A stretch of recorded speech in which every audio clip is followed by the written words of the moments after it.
મહુવા તાલુકાની લોંગડી ગામે અંદાજિત 400 વિદ્યાર્થીમાંથી 150મી બસોને ફૂડ પોઈઝનની અસર.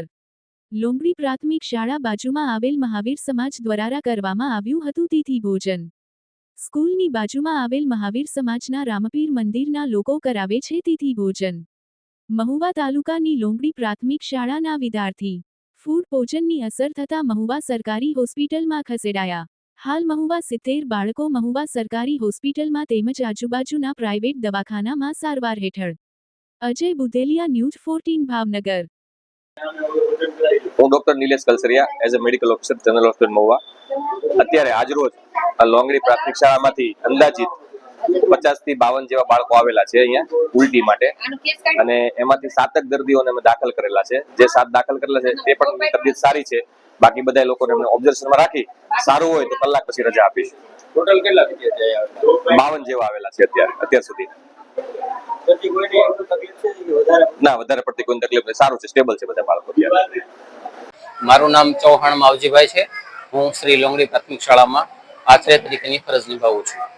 આજે લોંગડી પ્રાથમિક શાળાના બાળકો માટે મહાવીર સમાજ લોંગડી જે સ્કૂલની અડીને આવેલી છે એ આશ્રમ દ્વારા શાળાને અવારનવાર તિથિ ભોજન આપવામાં આવે છે.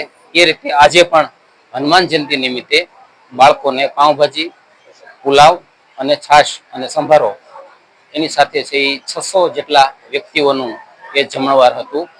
તેની અંદર ગામની ત્રણેય બાલ મંદિર, પ્રાથમિક શાળાના તમામ બાળકો, સમગ્ર સ્ટાફ અને આમંત્રિત 100 જેટલા મહેમાનો એ સૌ સાથે ભોજન લીધું.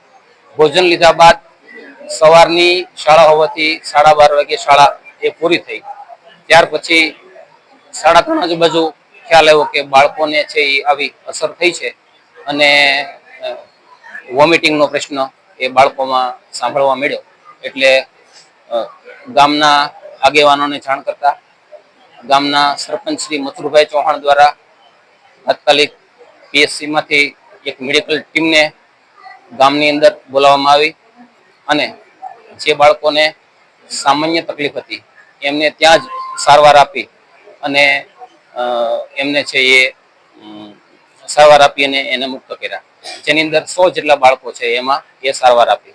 આ ઉપરાંત 47 જેટલા બાળકોને વધુ તકલીફ જણાતા તેમને મહુવા અને કળસાર, રાણીવાડા જેવી અલગ અલગ જગ્યાએ છે એ 108 દ્વારા એ સારવાર માટે લઈ ગયેલ છે.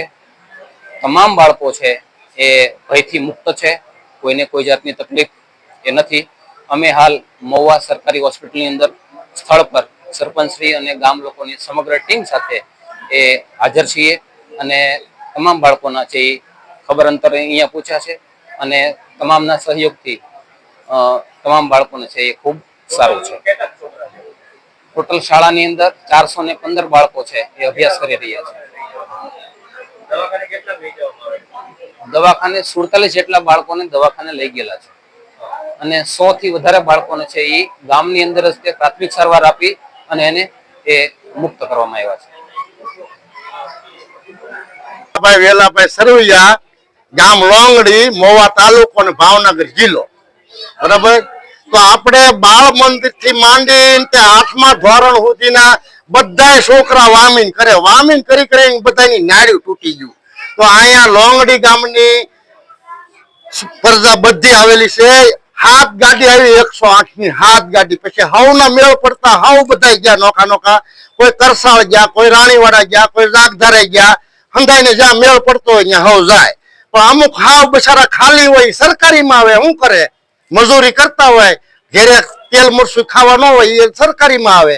પૈસા હોય બધા દવાખાને વયા જાય મોટા મોટા. એટલે આ તો બધું શું છે કે નિહાળે મળતું હોય તો બહાર હુંલો ખાવા જવું જોઈએ. અમારું ગણતરી તો એવી છે. પણ હવે મહાવીર સમાજમાં આમંત્રણ આવ્યું હતું એટલે સાહેબોએ બધાએ મેકલ્યા છોકરોને જમવા. પણ આ બધા અમારા મજૂર માણાની કઠણાઈ છે એટલે બધા છોકરા ગયા જમવા. આ તમને ચોખ્ખું કહું ને, જો કોઈનો દોષ ન દેવાય કે આ બિચારા આને ખવડાવ્યું તો આમ થઈ ગયું છોકરોને.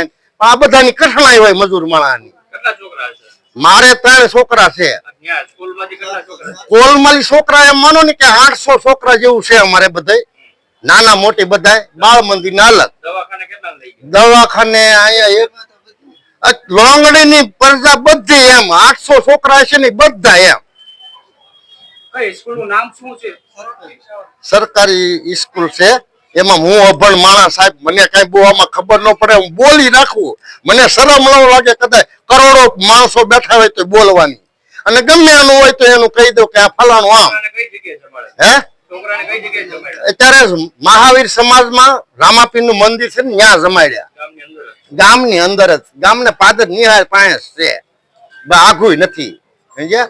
હાવ નજીક જ છે. ટાઈમ શું હતો? સવારે જમાડવાનો ટાઈમ લગભગ 12 થી તે 12:30 1 વાગ્યા સુધીનો, અને છોકરોને વામીન થવા રહ્યા 3 2:30 3 ના ગાળામાં વધારે. બરાબર એવું છે.